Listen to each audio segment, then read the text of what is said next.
क्योंकि बरसात में सबसे बड़ी समस्या अगर है तो यहीं पे है, तुलसी चौक में। मैं मोदी जी, योगी जी का पूर्ण समर्थक हूँ, परंतु यहाँ पर जो प्रत्याशी उतारा गया वो सही नहीं है।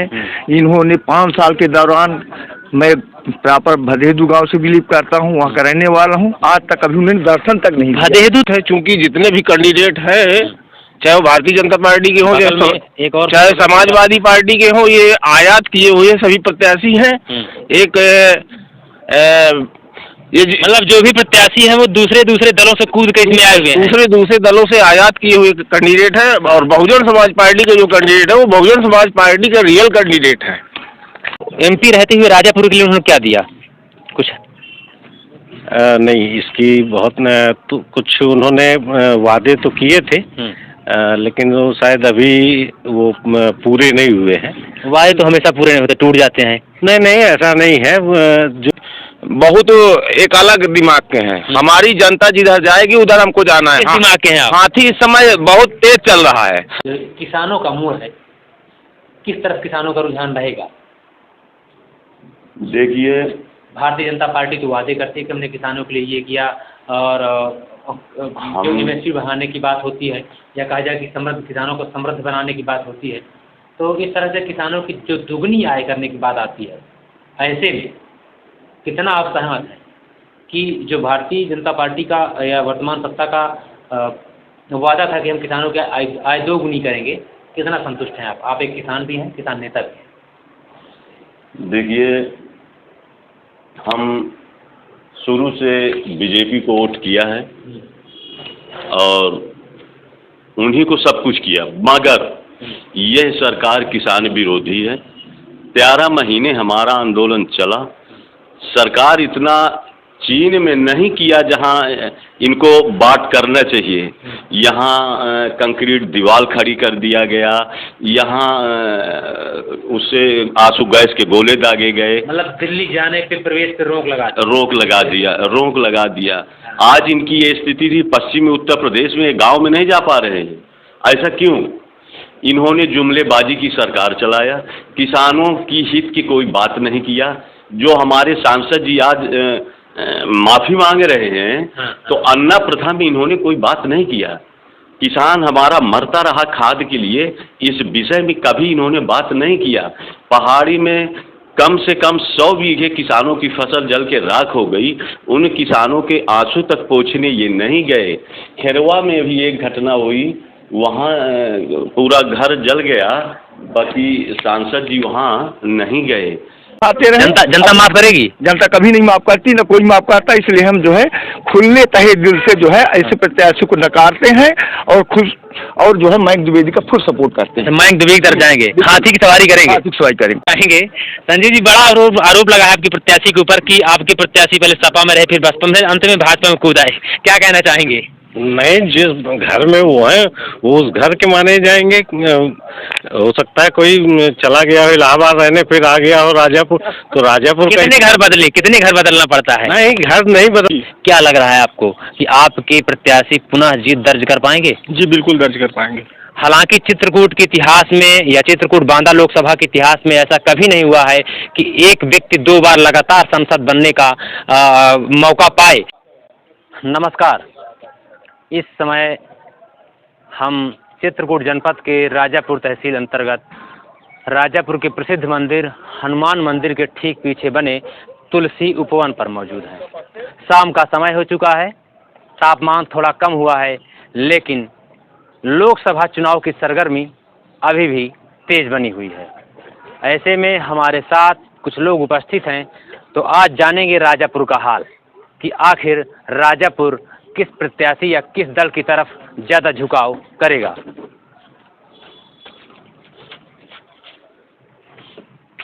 मेरे साथ इस समय मौजूद हैं नगर पंचायत अध्यक्ष संजीव मिश्रा। संजीव जी, बुंदेल भास्कर आपको बहुत बहुत स्वागत करता है। धन्यवाद भैया। लोकसभा चुनाव का बिगुल बज चुका है, सभी पार्टियों ने अपने प्रत्याशी उतार दिए हैं और भाजपा के प्रत्याशी ने कल अपना नामांकन भी कर दिया है। ऐसे में चुनावी अखाड़ा तैयार हो चुका है, बिसात बीत चुकी है, सभी प्रत्याशी अपनी अपनी जीत के तमाम दाव पेच लगाने के लिए तैयार बैठे हुए हैं। क्या कहना चाहेंगे? आप तो भारतीय जनता पार्टी के ही चेयरमैन हैं। भारतीय जनता पार्टी की अगर बात करें तो राजापुर में भारतीय जनता पार्टी द्वारा क्या विशेष उपहार दिया गया है अभी 10 सालों कार्यकाल में? जहाँ पे आप मौजूद हैं इसमें तुलसी उपवन वाटिका जी, ये भारतीय जनता पार्टी की ही देन है। भारतीय जनता पार्टी की सरकार में ये स्वीकृत हुआ था। और अभी आप जाएंगे तो तुलसी स्मारक में पर्यटन विभाग से कार्य चल रहा है। 16 करोड़ का प्रोजेक्ट है वो राजापुर के लिए उत्तर प्रदेश सरकार ने दिया है। 2 करोड़ रुपया जो है अभी आया है हमारे यहाँ वंदन योजना का, उससे तुलसी घाट का सुंदरीकरण होगा और यात्री शेड बनेगा, सूचना केंद्र बनना है। ये प्रोजेक्ट अभी चुनाव के बाद जो है उसका टेंडर हो जाएगा। अभी हमको सरकार ने 2 करोड़ रुपया दिया था जल निकासी का, वो काम चालू है।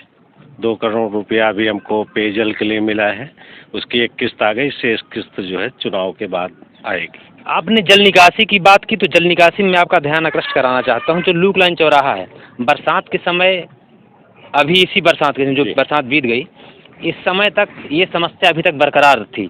तो क्या इस धन से ये समस्या आने वाली बरसात के पहले हल हो सकती है?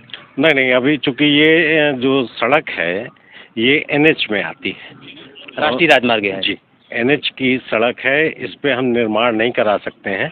मैंने जिलाधिकारी महोदय से अनुरोध किया है इसके लिए कि इसका जल्द ही निस्तारण करें, क्योंकि बरसात में सबसे बड़ी समस्या अगर है तो यहीं पे है, तुलसी चौक में। कहने का मतलब विभागीय खींचातानी के कारण ये समस्या बरकरार है? नहीं, ऐसा नहीं है। पहले तो किसी ने ध्यान नहीं दिया, लेकिन जब ये NH में चली गई तो NH ही उस पर निर्माण कर सकता है। अगर नगर पंचायत जो है प्रयासरत है कि बरसात के पहले हम NH वालों से NOC लेकर और इस समस्या का निदान कराएं, क्योंकि मेरे लिए ये, मैंने इसको प्राथमिकता पे रखा है। आपके प्रत्याशी को लेकर जनता में काफ़ी नाराजगी दिख रही है। एक बड़ा वर्ग जो है नाराज दिख रहा है। सोशल मीडिया में, जमीनी स्तर में भी नाराजगी साफ तौर पर जाहिर नजर आती है। क्या कहना चाहेंगे? देखिए, जो भी प्रत्याशी होता है तो उससे थोड़ी बहुत नाराजगी होती ही है। जैसे मैं अभी चुनाव लड़ा था तो मुझसे भी लोग नाराज थे, लेकिन मैं चुनाव जीता। तो इसी तरह रहते हैं, नाराजगी होती रहती है, नाराज होते हैं लोग, खुश होते हैं। हर एक प्रत्याशी कुछ समर्थक होना अलग बात है। आपका पंचायत चुनाव था, लेकिन जो भाजपा का मूल वोटर था, जिसे भाजपा के ही वोटर कहा जाता था, तो वो वोटर कहा जाए कि खासा नाराज दिख रहा है। नहीं, ऐसा नहीं है। वो सब जो भी नाराज हैं उनको सब मना लिया जाएगा। वो सब भारतीय जनता पार्टी को वोट देंगे। समय बहुत कम बचा है आपको मनाने के लिए? नहीं, कोई समय कुछ नहीं। अपनों को मनाने के लिए समय तो बहुत 2 मिनट में ही लोग अपने मान जाते हैं। और हमारी पार्टी यहाँ से चुनाव जीतेगी और मोदी जी। आपके प्रत्याशी ने माफी मांगी, आखिर क्या गलती कर दी उन्हें माफी मांगना पड़ा जनता के बीच? जनप्रतिनिधि है, वो सांसद रहे तो जो जिस पेड़ पे वृक्ष फल लगे होते हैं वो तो झुकता ही है। वो तो सांसद है, तो उन्होंने कहा तो कि जाने अनजाने में अगर कोई भूल हुई हो तो उसके लिए क्षमा करिए, तो क्षमा देना भी चाहिए। सिटिंग MP रहे R.K. पटेल जी, इस समय प्रत्याशी हैं, तो MP रहते हुए राजापुर के लिए उन्होंने क्या दिया? कुछ नहीं, इसकी बहुत तो कुछ उन्होंने वादे तो किए थे, लेकिन वो शायद अभी वो पूरे नहीं हुए हैं। वादे तो हमेशा पूरे नहीं होते, टूट जाते हैं। नहीं, ऐसा नहीं है। जो वादा, जैसे मान लीजिए आप हमसे कोई वादा करें और हम ही सुस्त हो जाएं, तो ये भी तो कारण हो सकता है ना, कि आपके पास 100 काम रहते हैं। सांसद जी ने कहा होगा, उनके दिमाग से उतर गया होगा, तो हमको याद दिलाना चाहिए। तो ये हमारी भी तो कमी है कि हम उनको याद नहीं दिला पाए। तो लेकिन अब मैं हूँ तो मैं उनको उनसे लूँगा। और राजापुर का चुनाव किसके भरोसे लड़ा जा रहा है? मोदी योगी के भरोसे, और या फिर कुछ प्रत्याशी का भी अपना कैडर होता है? नहीं, देखिए, मोदी जी और योगी जी तो हैं ही हैं, वो हमारे प्रधानमंत्री हैं, वो हमारे मुख्यमंत्री हैं, तो उनके काम तो है ही हैं। लेकिन ऐसा नहीं है कि सांसद को भी तो 5 करोड़ की निधि मिलती है, तो वो निधि वो घर में थोड़ा खर्चा किए होंगे, उन्होंने विकास कार्य किए होंगे। तो ऐसा नहीं है, प्रत्याशी काम जो भी देखिए जनप्रतिनिधि होता है वो काम तो करता है, लेकिन हो सकता है बहुत बड़ा क्षेत्र होता है नहीं दिखाई पड़ता, ये कारण हो सकता है कि इसी वजह से लोग नाराज होंगे। क्षेत्र बड़ा है, लेकिन राजापुर के लिए व्यक्तिगत तौर पर जब एमपी रहे तब उन्होंने कोई भी ऐसी स्कीम कहा जाए या अपनी तरफ से उपहार राजापुर के लिए हालांकि नहीं मिला है। अब आगामी चुनाव में राजापुर की जनता, उन्होंने जो ये हमारा, आपने अभी एक चर्चा किया था, मेरे दिमाग से उतर गया, ये जो कटान है देख रहे हैं आप, हाँ, यमुना कटान काफ़ी बढ़ गया है, जिससे इसके लिए सांसद महोदय ने शासन को पत्र लिखा है, जिसका एक प्रोजेक्ट बन के तैयार हो गया है, 42 करोड़ 65 लाख का है, और उसमें सांसद जी ने ही प्रयास किया है, और ये प्रोजेक्ट हमारा बजट जो नया सत्र आएगा बजट का, उसमें स्वीकृत होने की भी पूरी संभावना। प्रोजेक्ट तैयार है, स्वीकृत नहीं हुई है, लेकिन राजापुर की जनता का मूड क्या होगा यह मतदान के दिन ही पता चलेगा। हमारे साथ और कुछ लोग हैं, आइए जानते हैं कि इस चुनाव में जनता का रुझान किसकी तरफ रहे। क्या नाम है आपका? श्याम सुंदर मिश्रा। कितने साल के होंगे दादा आप? हम 84 साल। 84 साल की उम्र में आपने कई चुनाव देखे, कई चुनावी मौसम को आपने देखा। जी। ये चुनावी मौसम क्या कह रहा है? अरे अब चुनाव होगा, बढ़िया चुनाव होगा। किसकी तरफ रुझान रहेगा जनता का, क्या देखने को मिल रहा है? बीजेपी की तरफ रहेगा रुझान, भाजपा की ही तरफ रहेगा। जी। मेरे साथ एक और मेरे साथी हैं, क्या नाम है आपका? रजनीश त्रिपाठी। रजनीश जी, सोशल मीडिया में बड़े एक्टिव रहते हैं भाजपा को लेकर के। जी, दलीय विचारधारा, हालांकि मैं किसी दल का स्थायी सदस्य नहीं हूँ, लेकिन मैं नरेंद्र मोदी और योगी आदित्यनाथ जी की विचारधाराओं से क्या लग रहा है कि इस बार जनता का मूड क्या भापा आपने? जनता ने पहले भी योगी जी को और मोदी जी को देश की सत्ता पर बिठाना है, और इस बार फिर से प्रचंड बहुमत के साथ बैठाएगी। मोदी योगी को सत्ता पे बिठाया, बात हो रही है लोकसभा 48 बांदा चित्रकूट की। क्या लग रहा है आपको कि आपके प्रत्याशी पुनः जीत दर्ज कर पाएंगे? जी बिल्कुल दर्ज कर पाएंगे। हालांकि चित्रकूट के इतिहास में या चित्रकूट बांदा लोकसभा के इतिहास में ऐसा कभी नहीं हुआ है कि एक व्यक्ति 2 बार लगातार सांसद बनने का मौका पाए। हालांकि 3 बार सांसद राम सजीवन सिंह के नाम है बनने का, लेकिन लगातार कोई भी ऐसा व्यक्ति नहीं है अभी तक के इतिहास में कि जो लगातार 2 बार सांसद यहाँ से चुनकर दिल्ली भेजा गया हो। यह आने वाला समय ही बताएगा, या R.K. पटेल इस इतिहास को या कहा जाए कि इस लकीर को पार कर पाएंगे। जी बिल्कुल कर पाएंगे। क्या नाम है आपका? कमलेश मोदनवाल। किसी पार्टी के हैं या निर्दलीय हैं? हम भारतीय जनता पार्टी से हैं, जिला उपाध्यक्ष हैं। भाजपा के लोग ज्यादा मिल रहे हैं आज। जी, भाजपा की ही बात करेंगे भाई, हम तो भाजपा की बात करेंगे जो राष्ट्रवाद की ओर है। हम उसको कोई दो कारण बताइए जिससे भाजपा को वोट दिया जाए। राजापुर के विकास के लिए आपके प्रत्याशी ने क्या किया? राजापुर के लिए तो किया ही। चेयरमैन जी साहब ने अभी बताया आपको, हाँ, योजनाओं में उन्होंने प्रस्ताव भेजा। अब हालांकि भाई साहब एक चीज बताएं, थोड़ा एक मिनट, हमने देखा था, हमने देखा था। हाँ, उन्होंने ये जो यमुना पुल से और तुलसी घाट के लिए पिचिंग के लिए उन्होंने काफी प्रयास करके प्रोजेक्ट बना के उन्होंने जिला DM साहब को भेजा था। वो अनुमोदन के लिए लखनऊ गया है। जैसे ही पास अभिलंबित है तो चुनाव बाद वो हो जाएगा, इसमें कोई दिक्कत नहीं है। और रही R.K. पटेल जी की, जो आप कहते हैं कि यहाँ दोबारा कोई सांसद नहीं हुआ लगातार, तो मैं बता दूं इस बार R.K. पटेल जी होंगे। क्यों होंगे? योगी जी, इतिहास रच जाएगा। योगी मोदी हैं तो सब कुछ मुमकिन है। ये भी मुमकिन हो जाएगा कि R.K. पटेल जी रिकॉर्ड मतों से इस बार चुनाव जीत रहे हैं। मेरे साथ एक शख्स और हैं, इसको थोड़ा साइलेंट कर दीजिए आप। हाँ बस। क्या नाम है आपका? मेरा नाम कामतो प्रसाद द्विवेदी, पूर्व सैनिक हूँ मैं। भारतीय सेना के आप सेवानिवृत्त सैनिक हैं। भारतीय सेना में कितने साल काम किया? 20 साल रहा हूँ मैं। तो मैं मोदी जी, योगी जी का पूर्ण समर्थक हूँ, परंतु यहाँ पर जो प्रत्याशी उतारा गया वो सही नहीं है। इन्होंने 5 साल के दौरान मैं प्रॉपर भदेदू गांव से बिलीव करता हूँ, वहाँ का रहने वाला हूँ। आज तक कभी उन्होंने दर्शन तक नहीं दिया। भदेदू तिरहार में आता है। तिरहार में कभी दर्शन तक देने नहीं गए हैं। जो व्यक्ति माने इतनी अच्छे पद पर रह करके एक हमारा MP है और वो एक बार दर्शन करने 5 साल में नहीं जाता तो हमारा क्या हित करेगा। चुनाव के समय माफी मांग रहे हैं, इस टाइम पे माफी कितना कारगर साबित होगी? हम 5 साल आप जो है निमंत्रण खाते रहे, जनता माफ करेगी? जनता कभी नहीं माफ करती, न कोई माफ करता। इसलिए हम जो है खुले तहे दिल से जो है ऐसे प्रत्याशी को नकारते हैं और खुश और जो है मयंक द्विवेदी का फुल सपोर्ट करते हैं। मयंक द्विवेदी तरफ जाएंगे, हाथी की सवारी करेंगे? हाथी की सवारी करेंगे खुलेआम।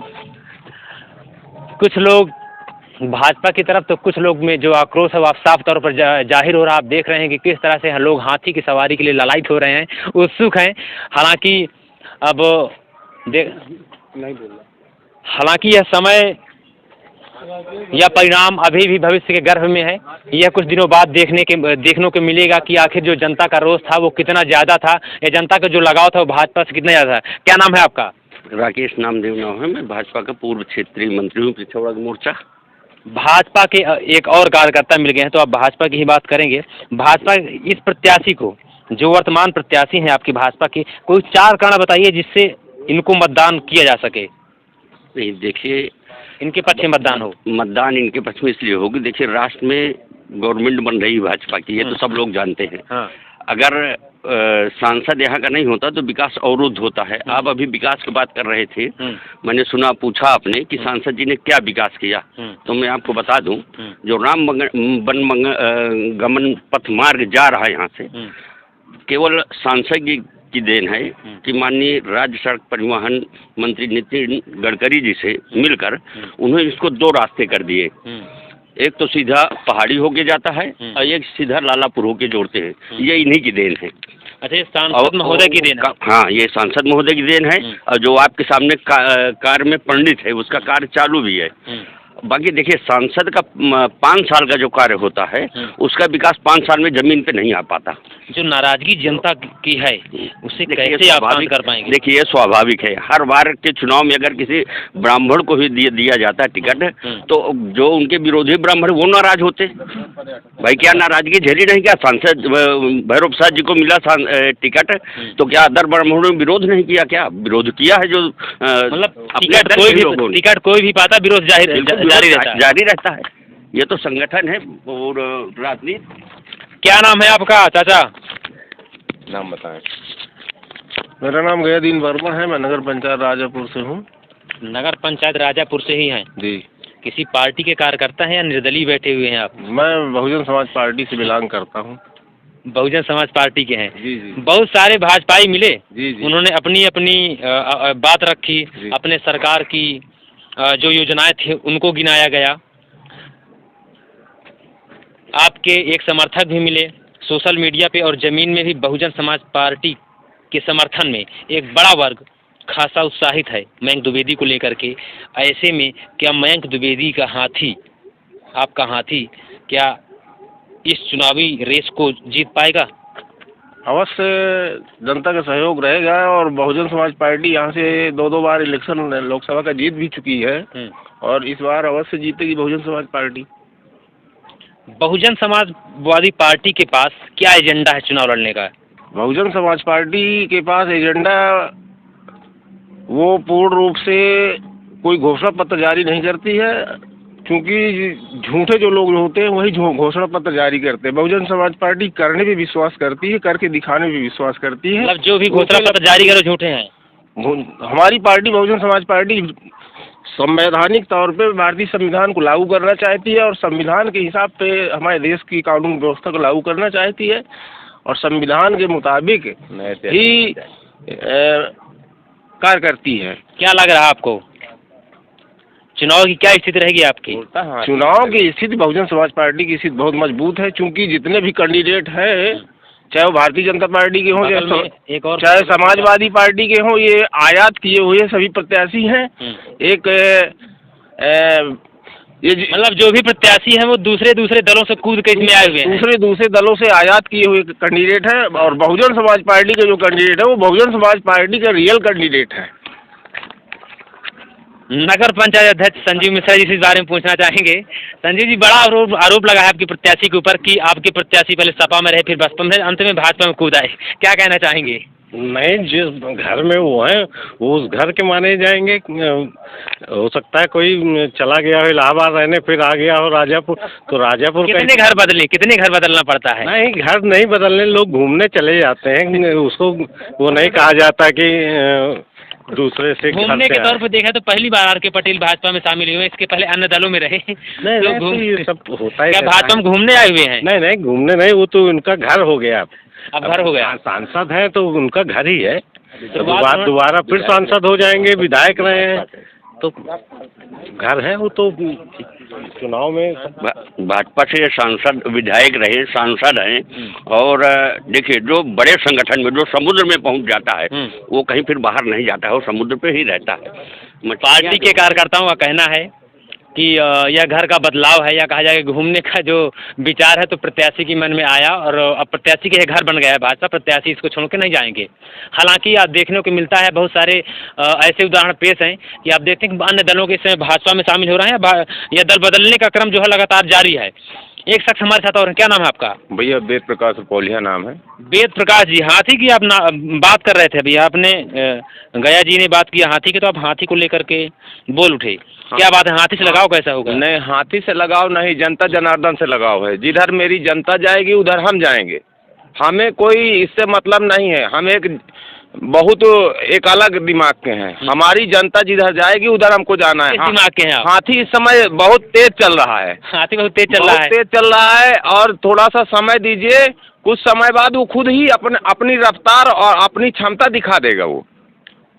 क्योंकि यहाँ पे जो हो क्या देख के लग रहा है कि हाथी तेज चल रहा है? हाथी अभी ये मेरा मोबाइल देख के मुझको बता रहा है, पहली चीज तो जो संगठन है मेरा वो बता रहा है। मोबाइल सब चीज सही नहीं बताता है, गरीब जनता है राजा, मोबाइल सब चीज सही नहीं बताता है। नहीं वो तो सही है, लेकिन जो जिसके पास मैं रहता हूँ, जनता के पास आता जाता हूँ, दिन भर मेरा टहलना काम है और उनके पास जाता हूँ, जो उनकी बोली भाषा सुन रहा हूँ वही चीज मैं बता रहा हूँ। मतलब जनता का मूड जहाँ तक आपने भापा तो लग रहा है कि हाथी ज्यादा से ज्यादा वही दिख रहा है। लेकिन भाजपा वाले कह रहे हैं कि हम इतिहास रच देंगे।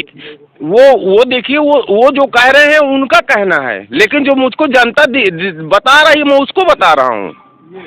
जो जनता आपको बता रही है वो आप बता रहे हैं? जी, जो जनता मुझको, जब मैं 50-100 लोगों से मिलता हूँ, जो उनकी राय मुझको मिलती है, मैं उस बारे में बता रहा हूँ आपसे। और जो आप जो पार्टी के हैं सक्रिय कार्यकर्ता हैं, वो तो भाई अपने पार्टी की तरफ रहेंगे ना। जी बिल्कुल, हर एक कार्यकर्ता अपनी पार्टी तो भाजपा बीएसपी की तरफ तो सपोर्ट करेगी नहीं। आप किसी पार्टी से हैं तो नहीं? जी नहीं, मैं किसी पार्टी से नहीं हूँ, मैं एक निम्न कोट का एक छोटा व्यक्ति, आपका छोटा भाई हूँ। बाकी और मैं न कोई मेरा पद है।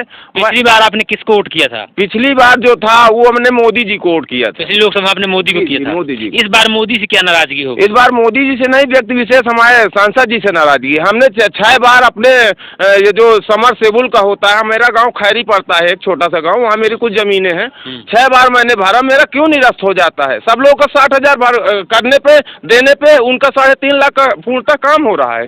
मेरे गाँव में जिनके 2 बीघा खेती है, मेरे खेत के बगल में, उनके पास समरसेबुल है। मेरे पास आज मैं इतना टूट गया, मेरा परिवार इतना टूट गया कि मेरे पास क्षमता नहीं है समरसेबुल कराने की। क्या सरकार मुझको नहीं दे सकती है?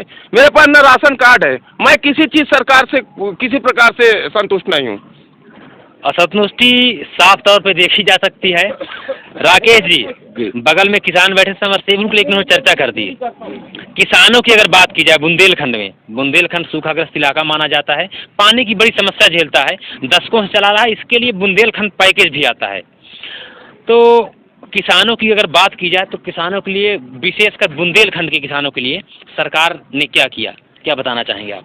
देखिए, बुंदेलखंड की पेयजल की समस्या के लिए तो गवर्नमेंट ने हर घर नल की टोटी की एक योजना चलाई, जो लगभग मतलब 40% सुपर काम उसका हो चुका है।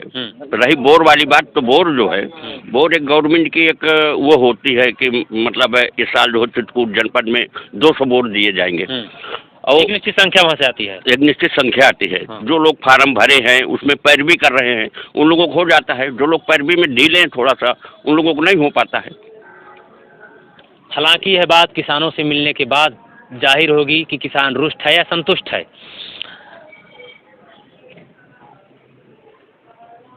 मतदान 20 मई को होना है और लोगों का मूड कितना बदलेगा। सरकारी योजनाएं भाजपा की बहुत ज़्यादा हैं। दलित वोटर जो है बसपा का वोटर माना जाता है। ऐसे में वर्तमान सरकार अपनी योजनाएं जो अभी तक जिसने लागू किया था वो कितना खींच पाएगी दलितों को अपनी तरफ योजनाओं के बल पर। 2014 के बाद से लेकर आज तक भारतीय जनता पार्टी का आप चुनावी रिकॉर्ड देखिए। मोदी जी द्वारा दिए गए आवास, राशन, किसान सम्मान निधि और ऐसे तरीके से दिया जाता है कि ना उसमें कोई अवरोध, सीधे बैंक के खातों में आ रहा है। मतलब बीच में बिचौलियों का काम खत्म हो गया। इसमें बिचौलियों का काम खत्म है। आप 2014 से लेकर अब तक के आंकड़े देखिए, सरकार ने हर बार सीटों में गेंद मारा है। गेंद किया कि नहीं किया, इसका प्रत्यक्ष प्रमाण तो आप लोग ही हो जी। रोड पर भी डिबेट करते हो, लोगों के घरों में भी डिबेट करते हो। तो क्या लग रहा है, यही पूछ रहे हैं कि सरकार कितना अपनी तरफ खींच पाएगी? भाजपा सरकार 400 पार। भाजपा सरकार 400 पार। मैं बांदा चित्रकूट के 400 पार। चलिए अब देखना होगा कि 400 पार होती है या 400 हार, यह आने वाला परिणाम ही बताएगा। एक शख्स और मेरे साथ, क्या नाम है आपका? ओम प्रकाश तिवारी। ओम प्रकाश तिवारी जी, कहाँ के रहने वाले हैं? यही राजापुर के रहने वाले हैं। कई लोगों ने बताया भाजपा का समर्थन किया, जो भाजपा के कार्यकर्ता हैं। कुछ लोगों ने संतुष्टि जाहिर की।